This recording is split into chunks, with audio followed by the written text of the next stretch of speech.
Thank you for joining me today on YouTube. It's always an exciting moment in my life when I prepare for the message and also to share some things about my life and hopefully your life as well. Today, as I share, I want to have you go with me to my garden because the theme is walking with God in the garden. I cannot emphasize enough the need that we all have to walk with God. The world we live in calls us to walk with it.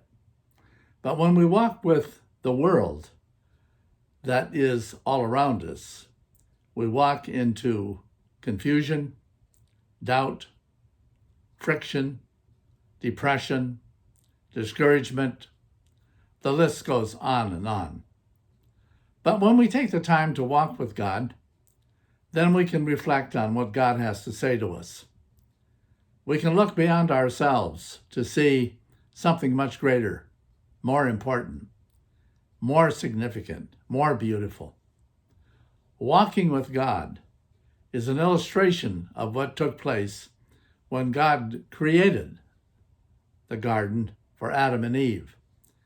And may I just say today that creation was for all of us. The garden is where we are. We have been placed there. Adam and Eve did not create the garden. God created the garden, and he placed Adam and Eve in the garden to take care of it, to till it, to manage it, and to beautify it. We cannot imagine what that garden was like originally, but we do know that once Adam and Eve took it over, they had a responsibility to do everything to make that garden the most beautiful of all gardens. It was their task. And friends, may I say that's our task. We've been placed in this world to till it, to manage it, to beautify it, to do something with it. And doesn't our world need that as we stop to think about all of the disunion, confusion, loss? The world needs someone to till it, manage it, bring peace to it. All I have to do is read my newspaper to see how extensive in tragedy this world is. Refugees by the hundreds of thousands. Destruction with war. Constant threats. We live with them every day. Who is going to manage this garden that God has created? I believe it is for all of us. Wherever we are, we have our own part to do. I think of my own life. Here in the community of Escondido, I belong to a number of organizations.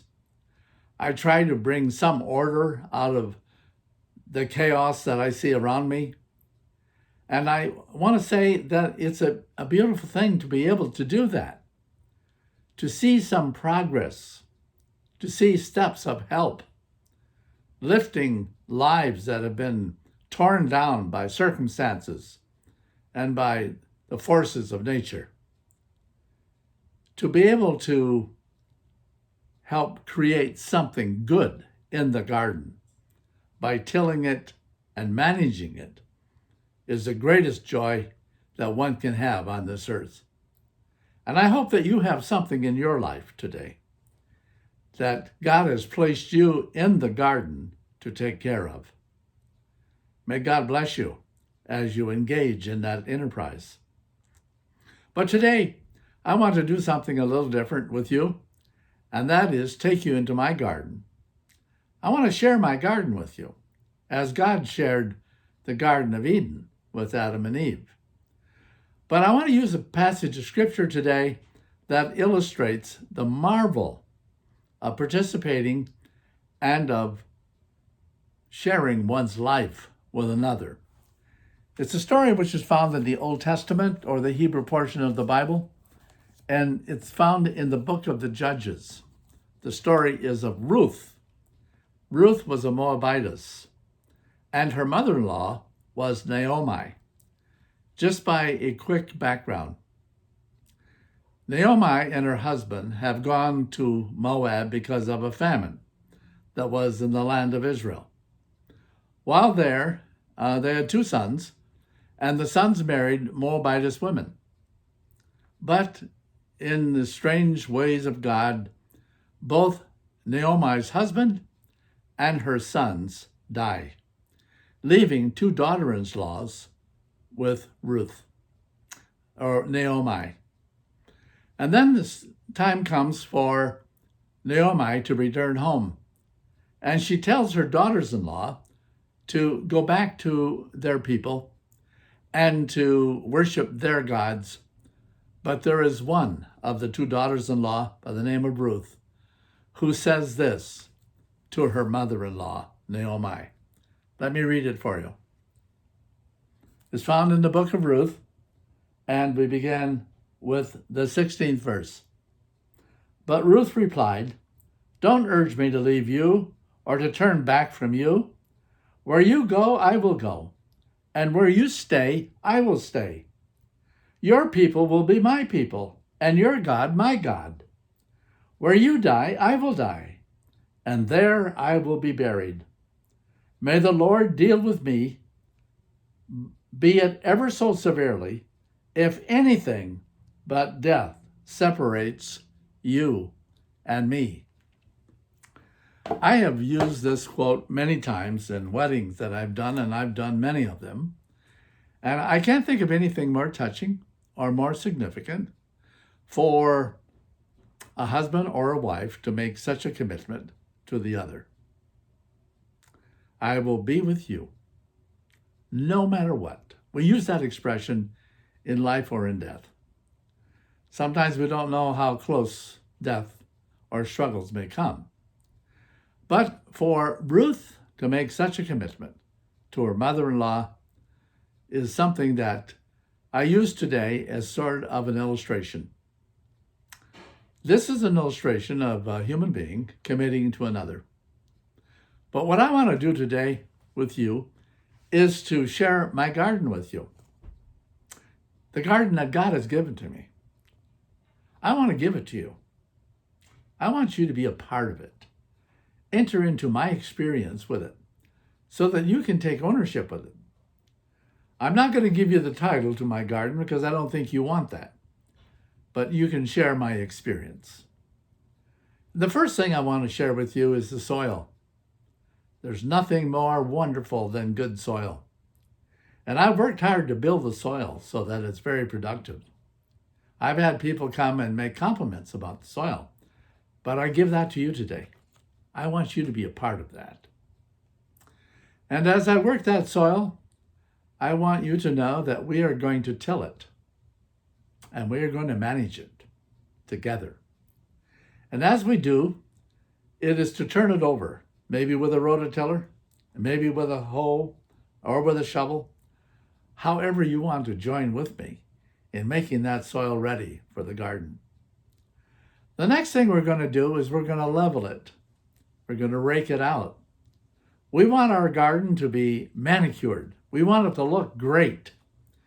And as we do that, it takes a lot of work to rake it all even so that it looks great. God told Adam and Eve, "You make this garden the best you can." So I want you to share with me in making my garden, which now I'm giving to you for a while to share. We will rake it, and then we will make sure we have enough water. And we're going to introduce a watering system that's characteristic here in Southern California. It is what we call drip irrigation, where not overhead watering, but little by little, the water seeps into the ground, giving just enough water for the plants that we have there. So then we prepare the seed bed. We make the furrows. But first we select the seed. What are we going to raise? And I want you to be a part of that. Maybe you like beets. Maybe you like carrots. Maybe you like spinach.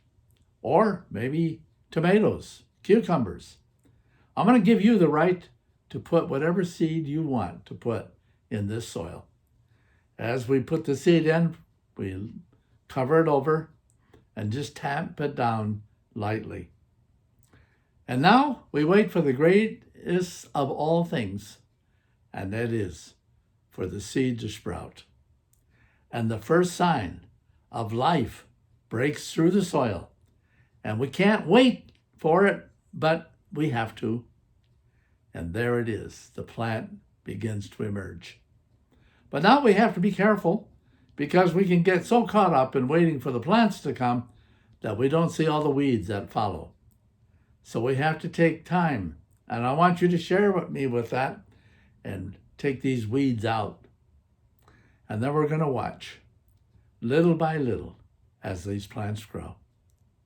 And finally, they not only will they grow, but they will produce what we want. So I want to share my produce with you today. I want you to take a fresh carrot, wash it off, and eat it from the garden. I want you to pull a beet and prepare it. I want you to pick a bean or a pea and just eat it fresh, right from the garden. Or pick a tomato off the bush and, yes, have the greatest experience you could possibly have. And that's just the beginning of this garden experience that I'm sharing with you today. But I do it just as Ruth told her mother-in-law, I want to be with you all the time to the very end. And that's what God does for us today. He tells us he wants us to be in that garden that he's placed us in. And that's right where you are. Think of all the things that you can do there to make that garden more beautiful, more productive, more caring, more sharing. Friends, it's always a joy to share with you out of my experience of gardening, but more importantly, what it means to walk with God. Tune in again next week as we share on YouTube.